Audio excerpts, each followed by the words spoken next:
Hi everyone, welcome back to my channel. If it is your first time here, my name is Bridget. I'm a health enthusiast, a mother and a nutritionist. Today I'm going to be doing a how-to video on almond milk. How to buy, what to look for, and how to choose the best version of the ones available at the moment. So, first things first, look for the ingredients list. What can you see? Are there any words in there that you can't read? Are there any numbers? Find where almonds actually are on the list. Now, I'm certainly not here to bash any brands or discredit any products. I'm simply elaborating on ingredients, additives, and providing a professional opinion based on the evidence available. It's important to understand that on labels, ingredients are listed in descending order from highest to lowest in proportion to weight value of the product. So here I've selected 3 different brands today to go through and show you guys ingredients and explain what they mean, things to steer clear of, and things to be wary of. So let's get started. So the first brand I have today is Almond Breeze. You guys have probably seen this one in cafes, in Woolies, in Coles. It's quite a common brand. Now this one that I have here is the regular version. I do know that they have an unsweetened version, but I thought for this exercise I would get the regular version. So the first ingredient on the list is filtered water.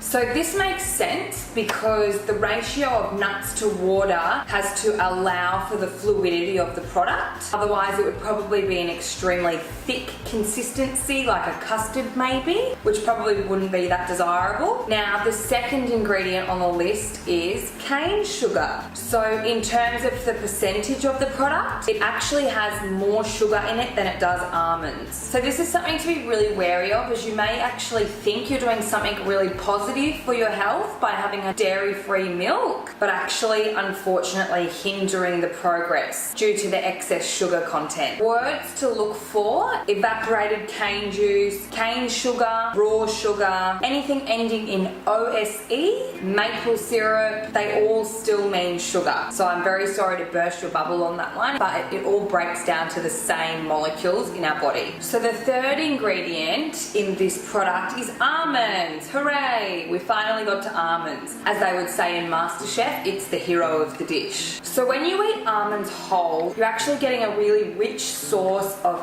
energy, nutrients such as magnesium, potassium, protein, and fiber. They contain B group vitamins for energy production and fat-soluble vitamins such as A and E. So fat-soluble vitamins are stable through the processing of the product, but water-soluble vitamins such as our B group vitamins are sensitive to things like heat, air, and light. So they can actually be lost through the process. The fourth ingredient we have is calcium carbonate, which is actually commonly used in calcium supplements. In the food industry, it's actually used as an anti-caking agent, and in this case, it's actually used as an acidity regulator to ensure long life of the product. In addition to that, calcium carbonate's purpose in this product is to actually fortify the product, so they can basically say in marketing purposes that it's a good source of calcium. So the fifth ingredient we have is salt. So salt is actually sodium,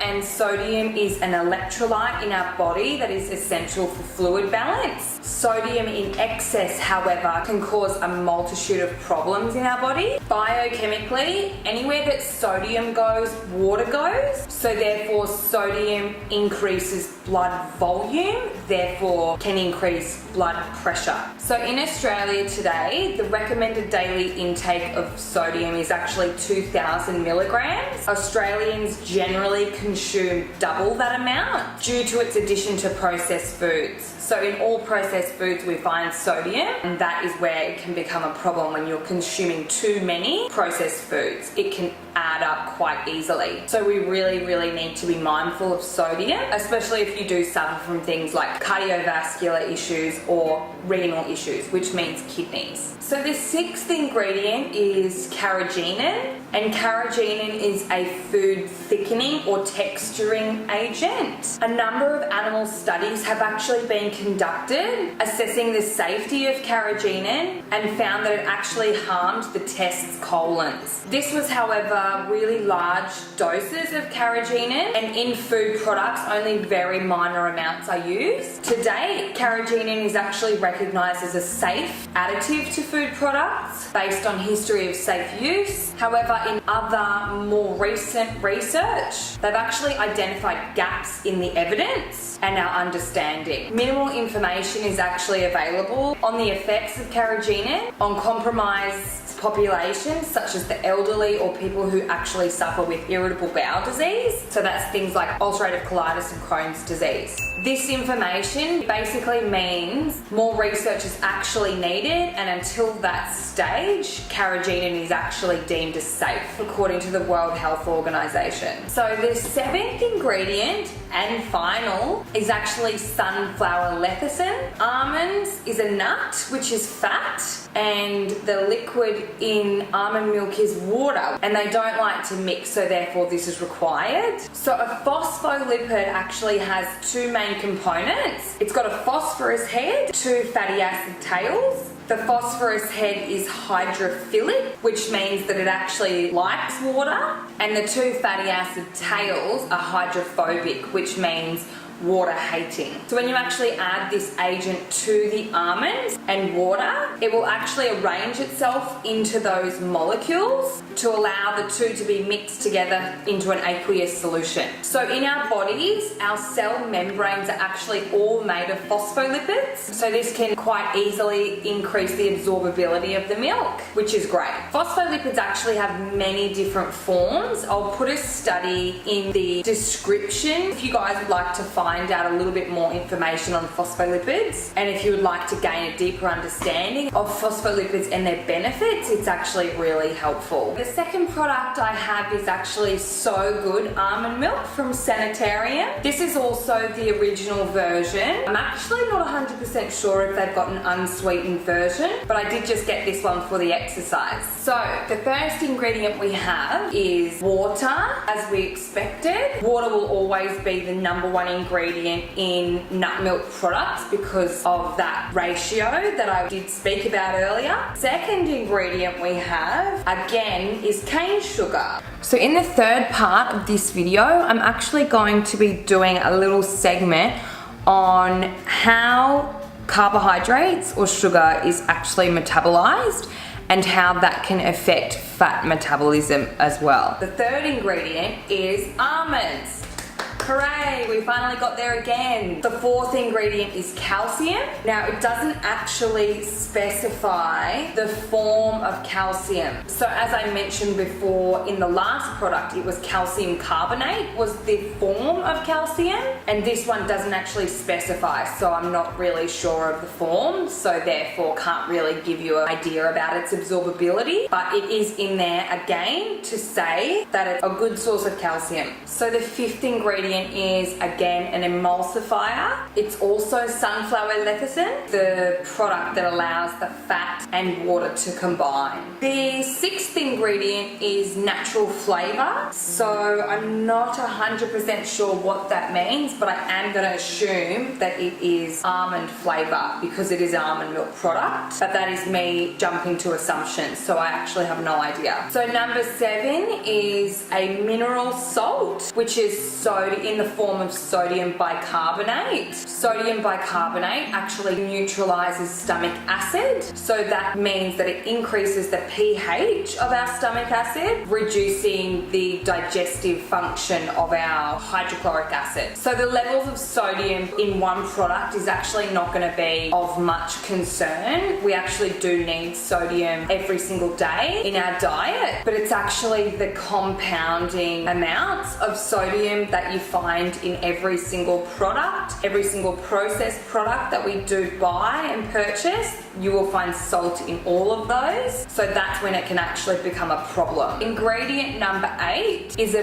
vegetable gum gelin. Gelin is actually produced from bacterial fermentation, and it's actually an indigestible polysaccharide, which means it's a fiber, and it's used as a thickening agent. So gelin is actually not absorbed, and it passes straight through to the colon, where it's actually not understood if it is fermented by our colonic bacteria or not. So one study found that repeated oral intake of up to 200 milligrams per kilo of body weight per day had no adverse effects on humans. I've actually added a link in the description section in regards to the safety of gelin gum, if you would like to check that out. In my opinion, the use of gelin gums and things like xanthan gums are far superior to the use of carrageenan, just because of more conclusive evidence that they do have, and there has been a lot of speculation around the use and consumption of carrageenan. You do tend to be mindful of things like that when the evidence is inconclusive. Ingredient number 9, ascorbic acid. And ascorbic acid is just a synthetic version of vitamin C, and in this case it's actually used as an antioxidant to stop the product from oxidizing and going rancid, which I'm actually not overly concerned about. And ingredients number 10, 11 and 12, vitamin B12, B2 and B1, and these are all used to fortify the product to supply those synthetic nutrients that may have actually been lost in the processing. So our last and final almond milk we have is Nutty Bruce almond milk. It's actually the unsweetened version. They didn't have the sweetened version at the store, so I actually bought this blend as well, which is coconut and almond milk, just to show you guys the difference between the ingredients list with the sweetened and the unsweetened versions. So the first ingredient we have is water, once again, and the second ingredient we have is almonds, second on the list. Thank goodness for that. Now this is actually 7% almonds in it as well, in comparison to those other ones that had 2.5%. These are actually organic almonds as well, but obviously there are going to be differences in the price value of organic to non-organic, and that's actually what you're paying for, is the almonds, so it's good that there's that much in there. The third ingredient we have here is organic brown rice, and I think that this is actually used as a stabilizer in this case and an emulsifier, which I actually think is extremely clever. And the fourth ingredient, the last but not the least, is salt. Salt is obviously going to be needed to extend the life of the product.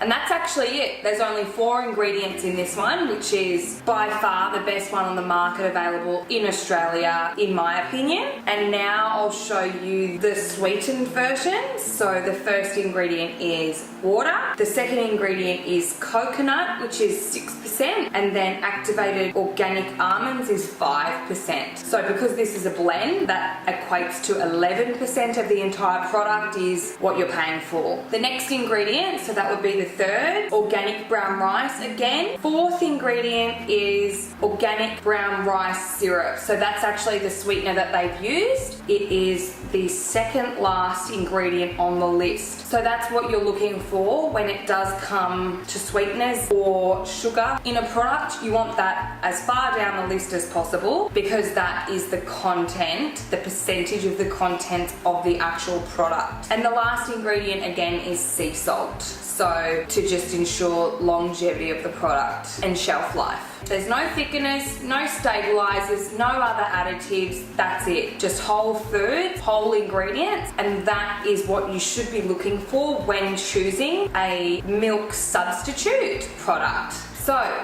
things to keep in mind when choosing an almond milk product. Is there any sugar in the list? If so, where is that sugar? Is it at the beginning or is it at the end? Because that's going to determine how much of the percentage of the actual product is sugar. Next thing is how many ingredients are on the list. We would like to keep it under 5, always as a rule of thumb, and keeping it to whole foods. Are there any numbers on the list? Or is there any words that you cannot read? So if there is, chances are evidence is either too young or inconclusive of their long-term effects. So that is the basis of what we are always looking for when it comes to choosing an almond milk. They are the things that we should be looking for and that we should be careful of. And we're so much for watching this video today, guys. I really hope you enjoyed it. If you did, please give me a thumbs up. If you haven't already subscribed, please do. If you did want to stay up to date when my videos are released, please tick the bell next to the subscribe button. I do post videos every Wednesday, but you will get notified if you do click the bell. Make sure you stick around for next week, because in the next video, I'm going to be doing a demo on how you make almond milk. Lastly, if you would like free recipes or nutrition facts, please follow me on Instagram. I hope you guys are having a fabulous morning, lunchtime, night, whatever it is, wherever you are. I hope that you're having a great day. Thanks so much. Bye.